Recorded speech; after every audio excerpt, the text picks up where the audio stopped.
देखो विस्कोसिटी क्या है, जैसे वहां पे हमने सॉलिड्स पढ़ा था। सॉलिड, जब दो सॉलिड एक दूसरे के कांटेक्ट में आते हैं, दो सरफेस एक दूसरे के कांटेक्ट में आते हैं और दोनों मोशन में होते हैं, तो क्या होता है? एक फ्रिक्शन फोर्स लगता है, मोशन के अपोजिट, है ना। Yes sir. सेम कंसेप्ट यहाँ पे विस्कोसिटी का भी होता है। जो लिक्विड होते हैं, लिक्विड जब फ्लो होता है, कोई भी फ्लूइड अगर फ्लो हो रहा है, तो होगा क्या? उसकी जो, ये मान लो कोई सरफेस है, ठीक है, ये मान लो कोई पाइप है, इस पाइप के अंदर से कोई लिक्विड फ्लो हो रहा है, कोई फ्लूइड फ्लो हो रहा है, तो होगा क्या कि ये फ्लूइड जो है एक रेजिस्टेंस प्रोवाइड करेगा। किस पे? सरफेस पे। ठीक यस है, सर। सरफेस पे भी प्रोवाइड करेगा, और आपस में जो इसकी लेयर बनेगी, वो लेयर भी एक दूसरे को रेजिस्टेंस देंगी, है ना। क्योंकि जब fluid yes sir. Continuously flow होता है, तो आपको पता होगा कि फ्लूइड जो है गर्म हो जाता है, हीट प्रोड्यूस हो जाती है उसमें, जब लंबे समय तक वो फ्लो होता रहता है। तो आखिर ये हीट कहाँ से आती है? हीट आती है, जो ये लेयर्स हैं, ये लेयर्स एक दूसरे की मोशन में रुकावट पैदा करती है ना। Yes sir. तो मैंने आपको बताया था क्या, लैमिनर फ्लो जब होता है तो सबसे ऊपर वाली जो लेयर होती है उसकी वेलोसिटी सबसे ज्यादा होती है।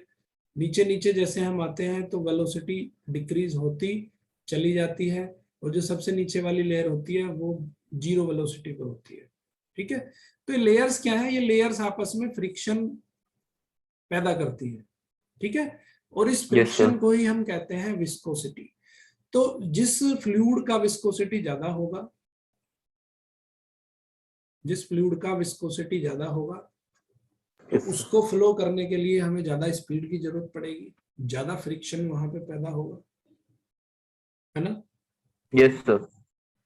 तो दिस इज द कंसेप्ट। मतलब विस्कोसिटी क्या है? Viscosity is a property of fluid which restricts the flow of fluid. ठीक है, तो ये क्या करती है? ये रेस्ट्रिक्ट करती है फ्लूइड का फ्लो, रेस्ट्रिक्ट्स द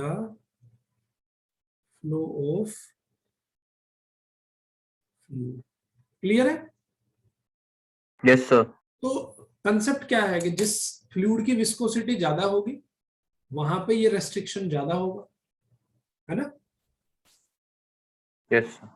और जिस फ्लूइड की विस्कोसिटी कम होगी, वहां पे रेस्ट्रिक्शन कम होगा। तो एक जनरल कंसेप्ट बताओ कि एक हमने लिया पानी और एक हमने लिया ऑयल, किसकी विस्कोसिटी ज्यादा है? सर ऑयल की सर। किसकी? ऑयल की सर। ऑयल की, क्योंकि ऑयल की जो है थिकनेस होती है। यस ठीक है, सर। तो बहुत सारे कंसेप्ट हैं, बहुत सारी चीजें हैं जहां पे विस्कोसिटी डिपेंड करती है। चलो, यहाँ पे जो विस्कोसिटी कोफिशिएंट है उसको डिनोट करते हैं हम ईटा से। इसका नाम क्या है? ईटा। ईटा सर। ओके, तो ईटा की यस जो वैल्यू होती है वो होती है stress upon rate of strain. ठीक है, वहां पे होता था स्ट्रेस अपॉन स्ट्रेन, और यहाँ पे होगा रेट ऑफ स्ट्रेन। ठीक है, तो स्ट्रेस यस क्या सर। होता है? स्ट्रेस होता है आपका फोर्स अपॉन एरिया। और रेट ऑफ स्ट्रेन क्या होगा? जो शेयरिंग स्ट्रेस होता है हमारा, डेल्टा एक्स अपॉन एल। ठीक है, यस सर। Yes sir. तो इसको हमें डिवाइड करना पड़ेगा डेल्टा टी से, क्योंकि मैंने कहा रेट ऑफ स्ट्रेन। यस तो sir. Delta x upon delta T क्या हो जाएगा?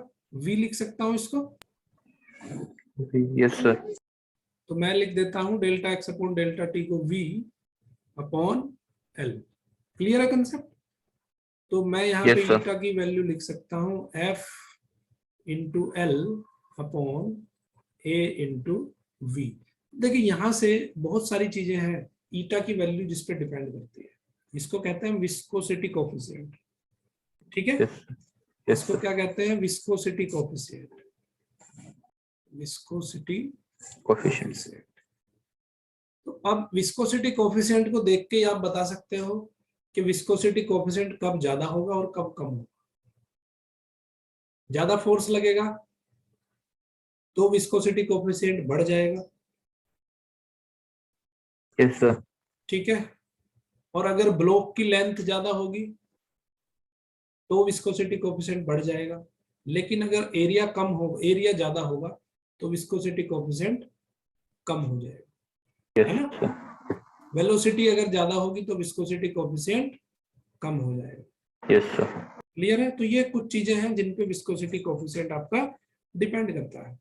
अब इसकी यूनिट हम फाइंड कर सकते हैं। यूनिट एक तो हो जाएगी आपकी न्यूटन मीटर।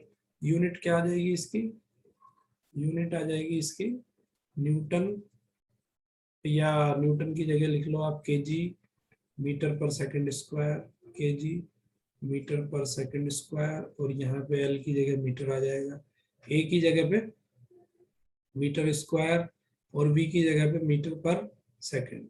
तो मीटर से यहाँ पे मीटर कैंसिल हो गया, एक सेकंड से एक सेकंड कैंसिल हो गया, मीटर से एक मीटर चला गया, है ना।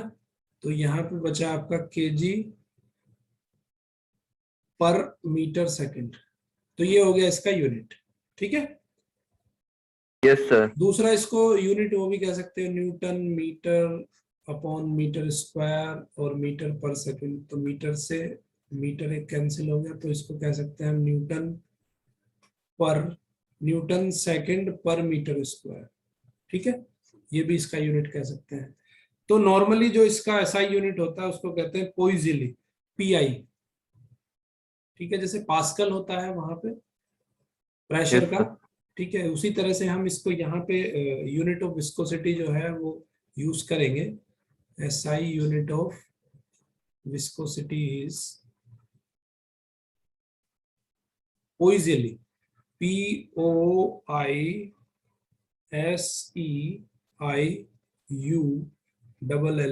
शॉर्टकट में इसको लिखते हैं PI, ठीक है। तो हमेशा ये शॉर्टकट में ही लिखा sir, जाएगा नॉर्मली, ओके। yes sir, तो ये कंसेप्ट है तुम्हारा विस्कोसिटी, क्लियर है। yes sir, ओके, दूसरी चीज एक याद रखनी है हमें कि अगर टेम्परेचर बढ़ता है तो जैसे टेम्परेचर बढ़ेगा viscosity of liquid decreases with temperature, ठीक है। लिक्विड के केस में eta decreases with temperature, decreases with temperature, ठीक है। टेम्परेचर अगर बढ़ेगा yes sir, तो विस्कोसिटी जो है उसकी डिक्रीज हो जाएगी, और increases in the case of gas, gas के केस में ईटा इंक्रीज होता है विद टेम्परेचर। टेम्परेचर अगर बढ़ाएंगे तो गैस के केस में ईटा जो है वो इंक्रीज होगा, ठीक है। yes sir, चलो अब इस पे बेस देख और न्यूमेरिकल देख लेते हैं। एग्जाम्पल नंबर है 10.9, एग्जाम्पल नंबर 10.9।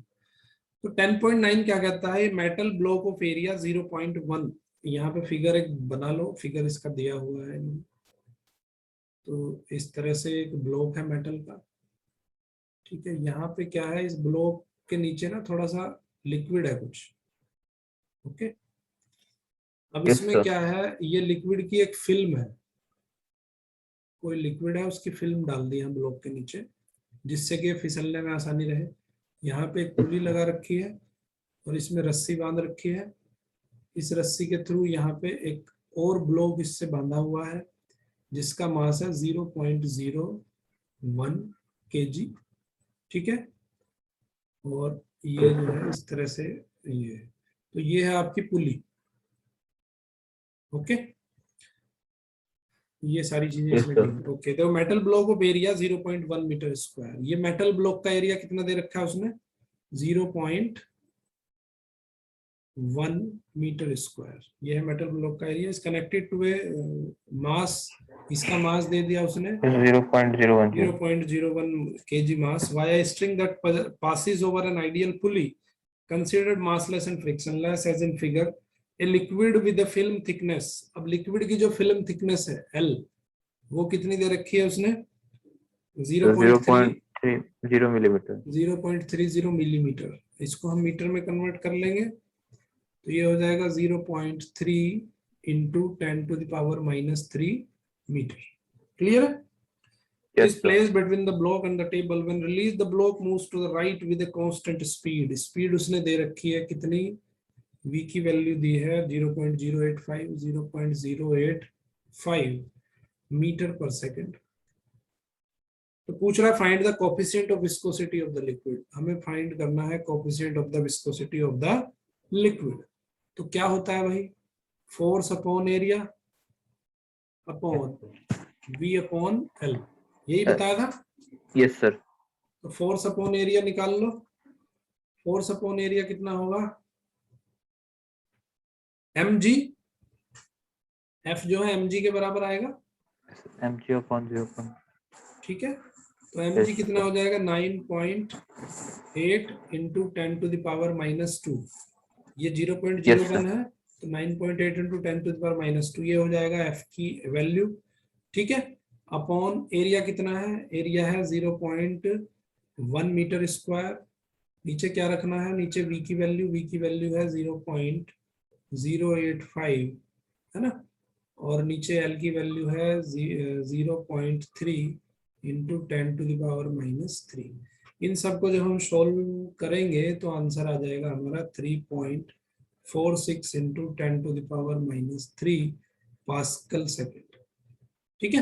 पास्कल सेकेंड भी कह दो या पीआई कह दो इसको। Yes, sir. 263. हाँ, तो उसमें देखो वाटर की जो विस्कोसिटी दे रखी है, वाटर की 20 डिग्री सेंटीग्रेड पे जो विस्कोसिटी है वो है 1, और 100 डिग्री सेंटीग्रेड पे जो विस्कोसिटी है वो है तुम्हारी 0.3, ठीक है। Yes, sir. अभी अभी मैंने क्या बताया कि जैसे जैसे टेम्परेचर बढ़ेगा उसकी विस्कोसिटी कम हो जाएगी लिक्विड कोई के लिक्विड केस में में, कैसे?